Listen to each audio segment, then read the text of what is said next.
Mi hermana convenció a mis padres de excluirme de la boda de nuestra prima, pero cuando me preguntó si podía quedarme en mi casa durante sus prácticas, le dije, solo soy la decepción, ¿recuerdas? Mi hermana, la niña de oro, convenció a mis padres y a nuestra prima de excluirme de una boda familiar, llamándome difícil. Unos meses después, tuvo la audacia de pedirme quedarse en mi apartamento para sus nuevas prácticas en Seattle. Le recordé que yo solo era una decepción y le dije que no. Ahora toda la familia piensa que soy la villana. Pensé que podríamos empezar de cero, dijo Lianna por teléfono. Mi apartamento estaba en silencio. Mi gato Machi se estiraba perezosamente en el sofá. La lluvia caía suavemente contra la ventana. Clima clásico de Seattle. ¿Recuerdas lo que dijiste cuando no me invitaron a la boda de Sierra?, le pregunté tranquila pero firme. Hizo una pausa, sin esperar que lo mencionara. Naen, vamos, no hagas un mundo de esto. Solo estoy decepcionada. Claro, entonces, ¿por qué querrías quedarte conmigo? Balbuceó algo, una protesta, una súplica, quién sabe. Pero yo ya había terminado. Colgué. Déjenme retroceder y explicar. Soy Naen, tengo 34 años y llevo viviendo en Seattle los últimos 8 años. Trabajo en diseño de experiencia de usuario, vivo sola, a menos que cuentes a Machi, y tengo una pequeña vida agradable aquí. No es glamorosa, pero es mía.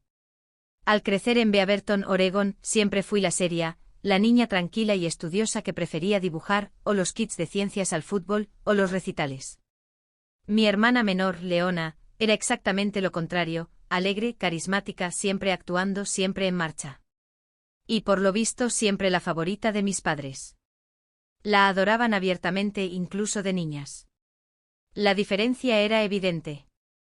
Cuando gané un concurso de arte regional en la escuela secundaria, obtuve un tibio buen trabajo antes de que mamá me recordara que tenía que fregar los platos. Cuando Lianna quedó tercera en un concurso de talentos de la escuela por sincronizar los labios con Britney Spears, la llevaron a cenar fuera y le regalaron globos. No era solo favoritismo, era una estrategia. Leona era el tipo de persona que hacía que los demás se sintieran bien consigo mismos. Profesores, familiares, vecinos, todos se derretían por ella. Y nuestros padres la veían como su orgullo y alegría, mientras que yo era la lista pero distante. Eso lo marcó todo. Para cuando llegamos a los 20, éramos prácticamente desconocidas con fotos de la infancia juntas. Ella se quedó en Portland después de la universidad y se metió en relaciones públicas.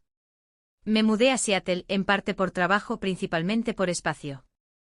Mantuvimos un contacto tenso y educado, mensajes de texto en los cumpleaños, llamadas obligatorias en Navidad, pero en realidad nunca hablábamos. No como hermanas. Luego llegó la boda de Sierra. Sierra es nuestra prima de edad similar, y alguien con quien siempre había tenido una relación estrecha. Al menos eso creía. Solíamos hacer pijamadas de niñas, nos enviábamos mensajes de vez en cuando durante la universidad e incluso nos vimos durante uno de sus viajes a Seattle hace 3 años. Así que cuando se comprometió, di por supuesto que estaría invitada. No lo estaba. Sin reserva la fecha, sin invitación, ni siquiera un mensaje de texto. Me puse en contacto con ella 2 veces, un casual, oye, enhorabuena, me encantaría celebrarlo contigo. Sin respuesta. Me dolió profundamente. Intenté no reaccionar de forma exagerada, pero el silencio era demasiado fuerte. Al final llamé a mi madre para preguntarle por ello. Oh cariño, dijo despreocupadamente, Sierra lo está haciendo pequeño, ya sabes, íntimo, solo amigos cercanos y familiares. Soy familia, dije confundida. Hubo una pausa, luego la excusa, bueno, Leona está en el cortejo nupcial y creo que Sierra pensó que sería incómodo teneros a las 2 allí. No me lo podía creer. ¿Incómodo? Revisé Instagram más tarde esa noche. Había fotos de la despedida de soltera, bellamente arreglada, con catering, todo con temática pastel y perfecto para Pinterest. Leona estaba en primera fila, radiante, etiquetada en todas las publicaciones. Ni siquiera me mencionaron. Fue entonces cuando le envié un mensaje directamente, oye, ¿qué pasó con la boda? ¿Le dijiste algo a Sierra? Su respuesta llegó 1 hora después, Sierra no creyó que fuera buena idea incluirte. Siempre ha sido un poco difícil. Es su día, no lo conviertas en algo sobre ti. Esa frase me quemó. Siempre ha sido un poco difícil, como si mi exclusión fuera una consecuencia lógica de mi personalidad, como si esto fuera solo un desafortunado subproducto de ser yo. No respondí. ¿Qué sentido tenía? La boda llegó y pasó. Mis padres fueron, por supuesto. Me enviaron una foto del lugar y un educado mensaje de texto de ojalá estuvieras aquí, que me hizo querer tirar el teléfono al otro lado de la habitación. Lianna publicó vídeos de la recepción, riendo y bailando como si no tuviera ni idea de en qué acababa de participar. No le hablé después de eso. Durante 3 meses, hubo silencio. Iba a trabajar, volvía a casa, cuidaba de Machi y, poco a poco con esfuerzo, acepté que mi familia me veía como un accesorio desechable para su imagen cuidada. No me lo merecía, pero tampoco iba a rogar por un lugar en su mesa nunca más. Luego, a mediados de enero, recibí un mensaje de texto de Leona. Oye, acabo de conseguir unas prácticas increíbles con una empresa de relaciones públicas en el centro de Seattle. Estoy súper emocionada. Empiezo en 2 semanas y me preguntaba si podría quedarme en tu casa mientras busco apartamento. Solo durante 3 o 4 semanas. Sin disculpas, sin mencionar la boda, solo una expectativa casual de que, por supuesto, le abriría mi casa como si nada hubiera pasado. Tardé un día entero en decidir si responder o no. Cuando finalmente lo hice fue con una llamada telefónica. Necesitaba que me oyera. La conversación fue breve. Le pregunté por la boda. Ella lo esquivó. Le recordé lo que había dicho de mí, la decepción, la difícil. Le pregunté por qué pensaba que yo seguiría estando disponible para ella ahora. Pensé que podríamos empezar de cero, dijo. Y yo dije, solo soy la decepción, ¿recuerdas? Entonces, ¿por qué querrías quedarte conmigo? No grité, no lloré, simplemente colgué. No me devolvió la llamada. Lo que me sorprendió fue la rapidez con la que la familia se unió en mi contra después de eso. Mi madre llamó 2 días después. No me preguntó cómo estaba ni qué había pasado, sino que fue directamente al grano. Leona me ha dicho que le dijiste algunas cosas muy hirientes. Estás sola en una ciudad nueva, Naen, ¿cómo has podido darle la espalda? Me quedé callada un momento. ¿Te ha dicho lo que dijo de mí cuando no me invitaron a la boda? Dijo que hubo un malentendido, que tal vez te tomaste las cosas a mal. Ahí estaba, la clásica desviación.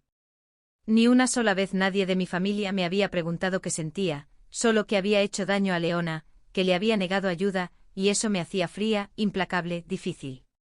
Otra vez. No termino esto aquí, porque la historia no ha terminado realmente.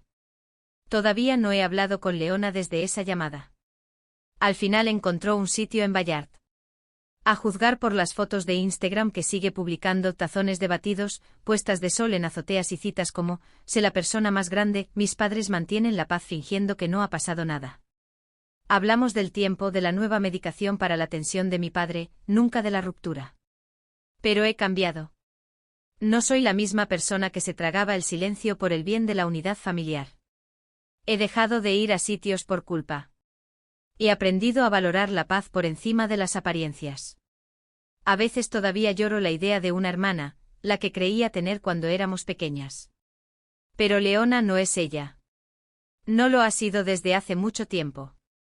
No pido consejos exactamente, pero si alguna vez has sido la oveja negra, el chivo expiatorio, la difícil en una familia que prioriza las apariencias por encima de la responsabilidad, me gustaría saber de ti. Porque este es el tipo de dolor más solitario, cuando tu familia sigue viva pero la conexión está muerta. No le conté a mucha gente lo que pasó. Mis compañeros de trabajo solo sabían que Leona era mi hermana en el sentido más vago. Algunos amigos íntimos habían visto atisbos de la dinámica de nuestra familia a lo largo de los años, pero nunca me había sincerado del todo sobre la profundidad del asunto. Tal vez porque en el fondo siempre había temido que estuvieran de acuerdo con ella, que dijeran, bueno, a veces puede ser un poco fría, o tal vez deberías haber sido más indulgente. Así que, en cambio, mantuve las partes feas dobladas cuidadosamente y guardadas donde nadie pudiera llegar. Pero después de esa llamada telefónica, algo en mí cambió. Volví a terapia. Había ido esporádicamente en el pasado, principalmente por ansiedad y problemas de autoestima. Esta vez fui con un objetivo claro: entender por qué seguía queriendo la aprobación de personas que me trataban como una extraña. Mi terapeuta, la doctora Huang, escuchó pacientemente. Nunca sacaba conclusiones precipitadas, sino que hacía preguntas cuidadosas que me obligaban a reexaminar la historia que me había estado contando desde la infancia, que no era fácil y por tanto, no era digna de ser amada. Me pregunto, dijo durante nuestra tercera sesión, si Leona aprendió desde el principio a mantenerse cerca de tus padres dándoles lo que necesitaban, actuación, encanto, consuelo. Y quizá tú les diste algo más, honestidad. Y la honestidad puede ser amenazante. Me impactó mucho porque sabía que tenía razón. Siempre había sido yo la que hacía preguntas, desafiaba las suposiciones y denunciaba la hipocresía. Leona hacía las cosas bonitas, yo las hacía reales. Y en nuestra casa, lo bonito siempre se imponía. Durante los meses siguientes empecé a darme cuenta de las sutiles maneras en que había intentado encogerme, incluso en mi propia casa, la falta de fotos en las paredes, la forma en que me disculpaba demasiado, incluso con desconocidos, la forma en que me entraba el pánico cuando alguien decía que estaba decepcionado conmigo, aunque fuera un poco.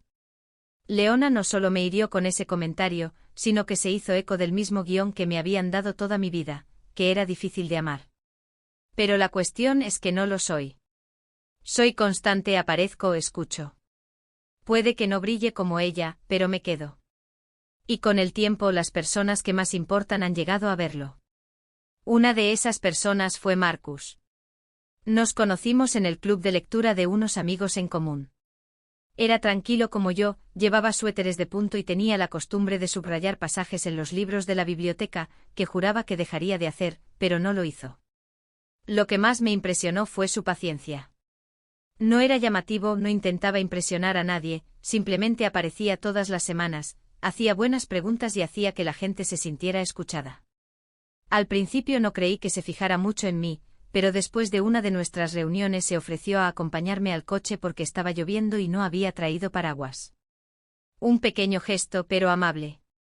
Más tarde me envió un mensaje de texto diciéndome que le habían gustado mis reflexiones sobre la campana de cristal y me preguntó si quería tomar un café alguna vez.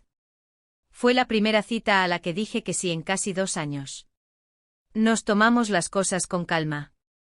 No le hablé de Leona de inmediato, no porque la ocultara, sino porque no quería que su sombra se cerniera sobre algo que se sentía fresco y bueno. Pero al final surgió. Estábamos paseando por Green Lake un sábado y me preguntó si tenía hermanos. Me reí sin querer. Oh, dije, es una larga historia. No insistió, solo dijo, tengo tiempo. Así que le conté. No todo todavía, no solo las partes importantes, la boda, el mensaje de texto, la llamada. No me interrumpió, no ofreció soluciones, solo asintió y dijo, eso suena increíblemente doloroso. Fue la primera vez que alguien lo dijo en voz alta. Me di cuenta entonces de que había pasado gran parte de mi vida minimizando lo ocurrido, llamándolo drama familiar, o tensión entre hermanos en lugar de lo que realmente era, traición, manipulación, amor condicional. Ese momento, alguien simplemente validando mi dolor, curó algo pequeño pero crucial en mí. Mientras tanto, en la órbita de mi antigua familia, las cosas seguían siendo performativas. Recibí una tarjeta de cumpleaños de mis padres ese año, firmada con cariño, mamá y papá, pero sin llamada. Leona publicó una foto suya con una corona de cumpleaños con el pie de foto, celebrando el cumpleaños de mi hermana desde lejos. No puedo esperar a volver a conectar pronto. Fue nauseabundo, como si quisiera que le dieran crédito por ser una buena hermana sin hacer nada para ganarse el título. No respondí. En cambio, reenvié la publicación a mi terapeuta, que respondió, eso no es amor, eso es branding. Lianna no volvió a contactar conmigo hasta el verano. Me envió un largo mensaje de texto, del tipo que empieza con un hola, extraña, y termina con un, he estado pensando mucho y creo que deberíamos ponernos al día. Se lo enseñé a Marcus. ¿Quieres?, me preguntó. No lo sé, le dije. Quiero una disculpa, pero no me fío de que sepa lo que significa realmente. No le debes nada, dijo, pero si necesitas un cierre, quizá merezca la pena escucharla. Pero en tus términos.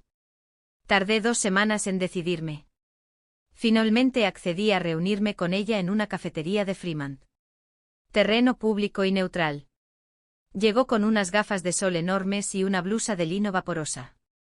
Todavía impecablemente arreglada. Todavía Leona. Me alegro mucho de que hayas venido, dijo quitándoselas. La saludé con la cabeza. Sin sonreír. Fue directa al grano, me habló de su nuevo trabajo, de cómo Seattle le había ido gustando y de cómo echaba de menos tener a la familia cerca.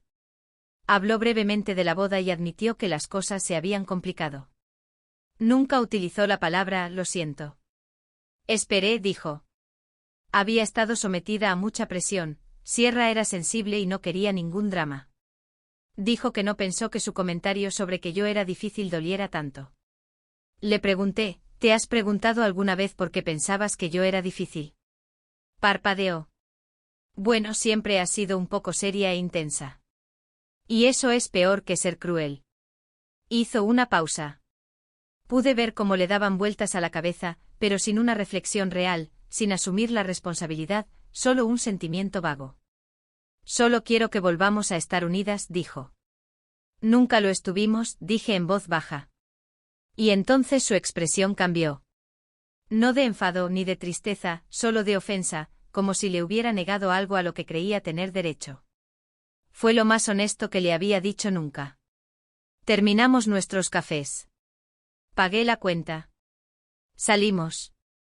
Me dio un abrazo rápido, quebradizo y superficial, y dijo, no dejemos que pase otro año.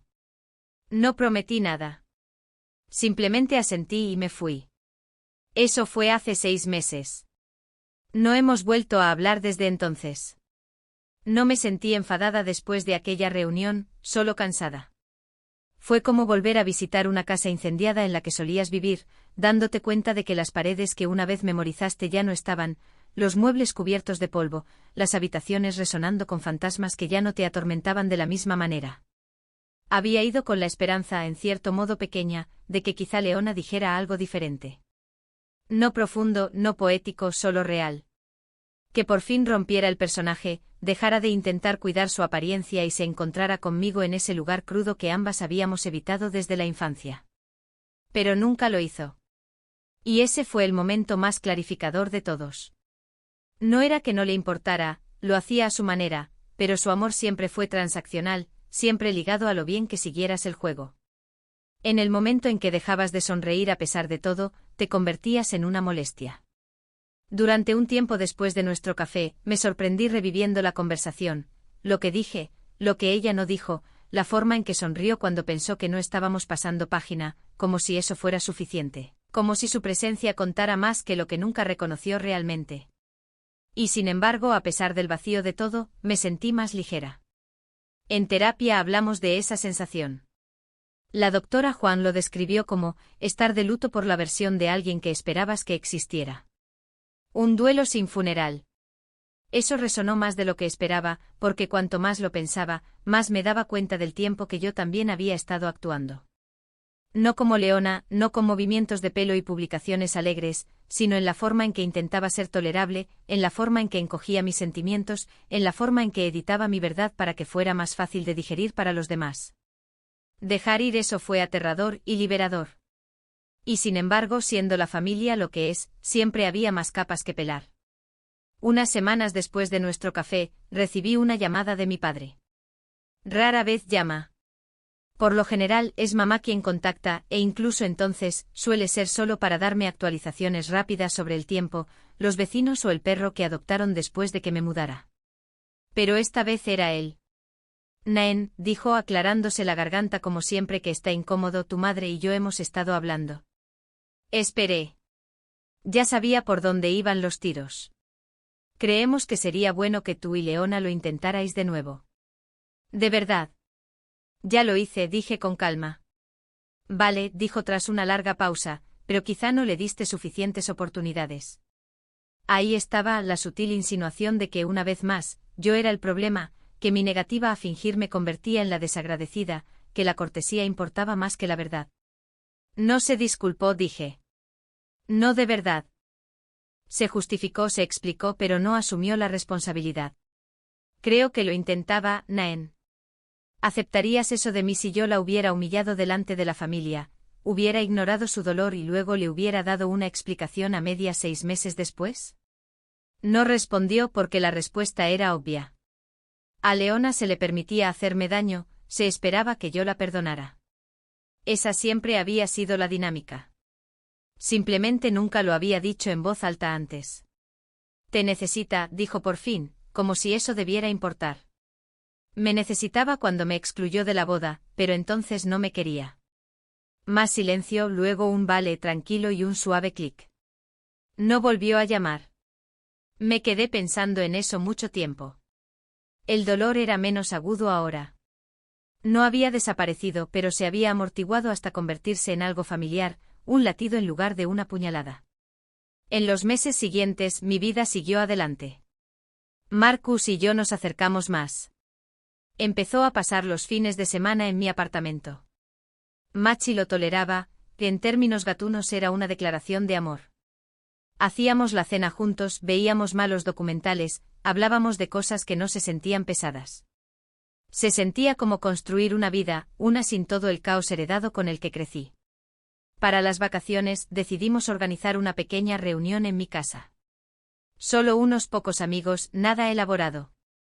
Pero era la primera vez que organizaba algo con verdadera intención.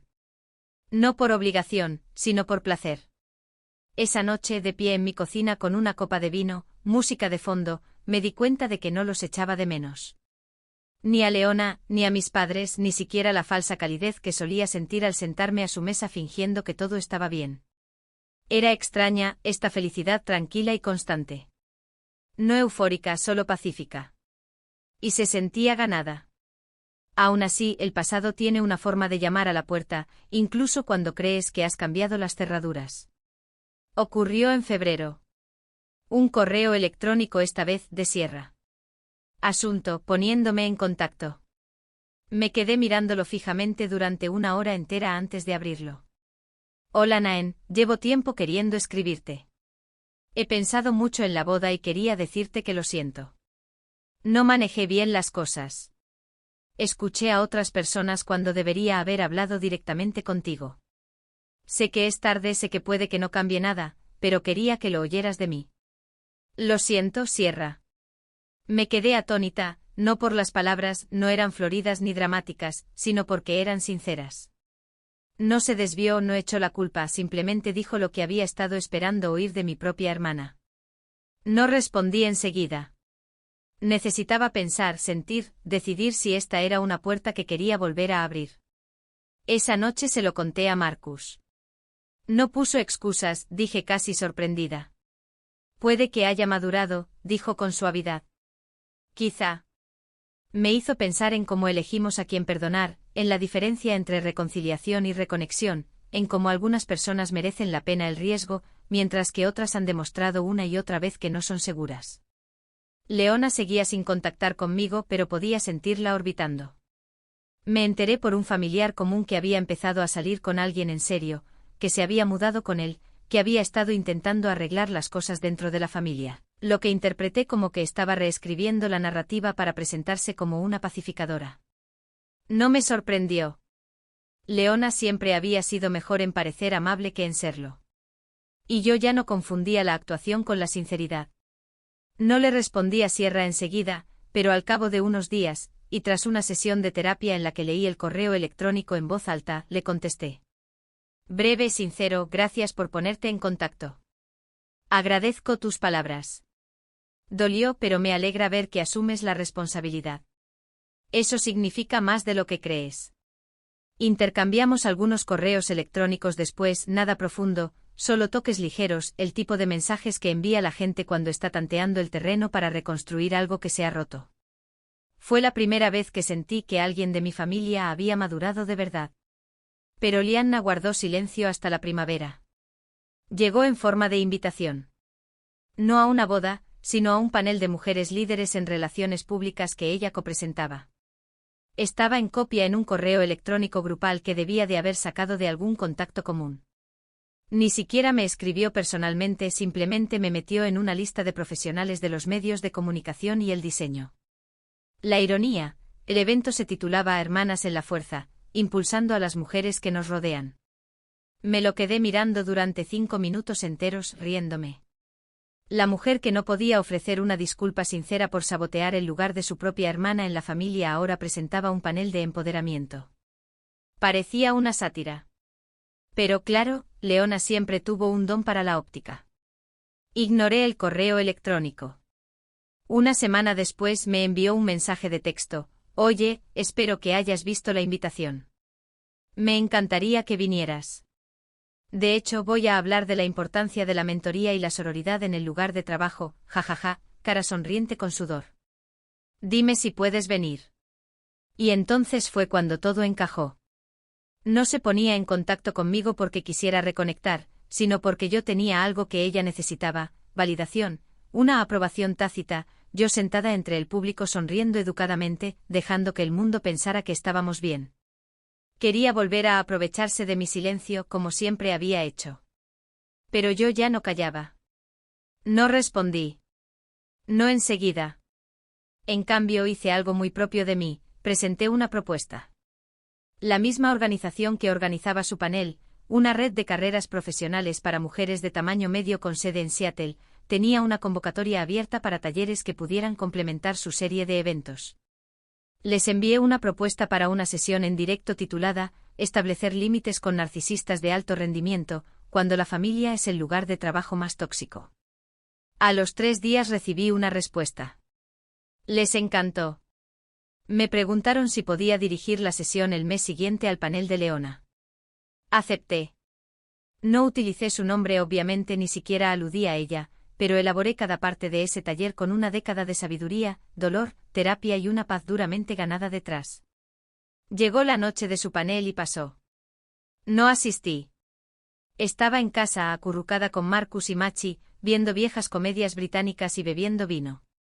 Pero por lo que oí fue performativo, llamativo, lleno de palabras de moda como alineación y empoderamiento. Mis padres estaban allí, por supuesto. Leona publicó selfies desde el escenario con el pie de foto: «No podría haberlo hecho sin las mujeres que me han formado», emoticono corazón, almohadilla sororidad, almohadilla gratitud. No le di a me gusta, no comenté, no corregí la historia. Simplemente esperé. Cuando llegó mi taller un mes después, la asistencia superó las expectativas. Por lo visto, el tema había tocado la fibra sensible. Las mujeres acudieron en masa. Algunas de familias tóxicas, otras de entornos laborales tóxicos, muchas de ambos. Conté mi historia sin usar nombres, pero pintándola con la suficiente claridad como para que cualquiera con oídos pudiera oír la verdad. Hablé con calma, firmeza y honestidad. Hablé de crecer en un hogar donde el silencio era una herramienta de supervivencia, de ser la hija seria, la que se esperaba que perdonara y olvidara, de aprender a poner límites, no por despecho sino para proteger mi paz. Fue catártico. Más que eso, fue empoderador. No solo para ellas, sino para mí. Después la gente hizo cola para hablar conmigo, para darme las gracias, para decirme que se sentían vistas. La organización incluso grabó la sesión. Publicaron fragmentos en las redes sociales bajo el título «Cómo dejar de actuar para la gente que solo quiere que te quedes pequeña». El vídeo se hizo viral en nuestra pequeña red profesional local. Leona lo vio. Lo sé. No dijo nada, pero 2 semanas después me di cuenta de que había eliminado todas las publicaciones sobre sororidad de su perfil. Una semana después, mi madre me llamó. «Siente que la has humillado», dijo sin preámbulos. «Está humillada por la verdad», dije. «La gente está haciendo preguntas, está afectando a su trabajo». No la nombré. No hacía falta. Y entonces supe que mi verdadera venganza había llegado. No por crueldad, no por gritos ni por derribos públicos, sino por claridad, por construir algo sólido a partir de lo que intentaron romper. Mi venganza consistió en negarme a encogerme, a negarme a interpretar el papel, a negarme a ser el chivo expiatorio que absorbe los pecados de todos los demás solo para mantener la mesa navideña en paz. Leona sigue viviendo en Seattle. Nos hemos cruzado en eventos del sector 1 o 2 veces. Siempre me dedica esa sonrisa tensa y quebradiza. Yo siempre asiento, educada, distante, despreocupada. Ya no tiene poder sobre mí. Y ese es el final más satisfactorio que podría haber imaginado. Porque lo único que un manipulador no soporta es verte convertirte en todo lo que intentó convencerte de que no eras, amada, respetada y libre.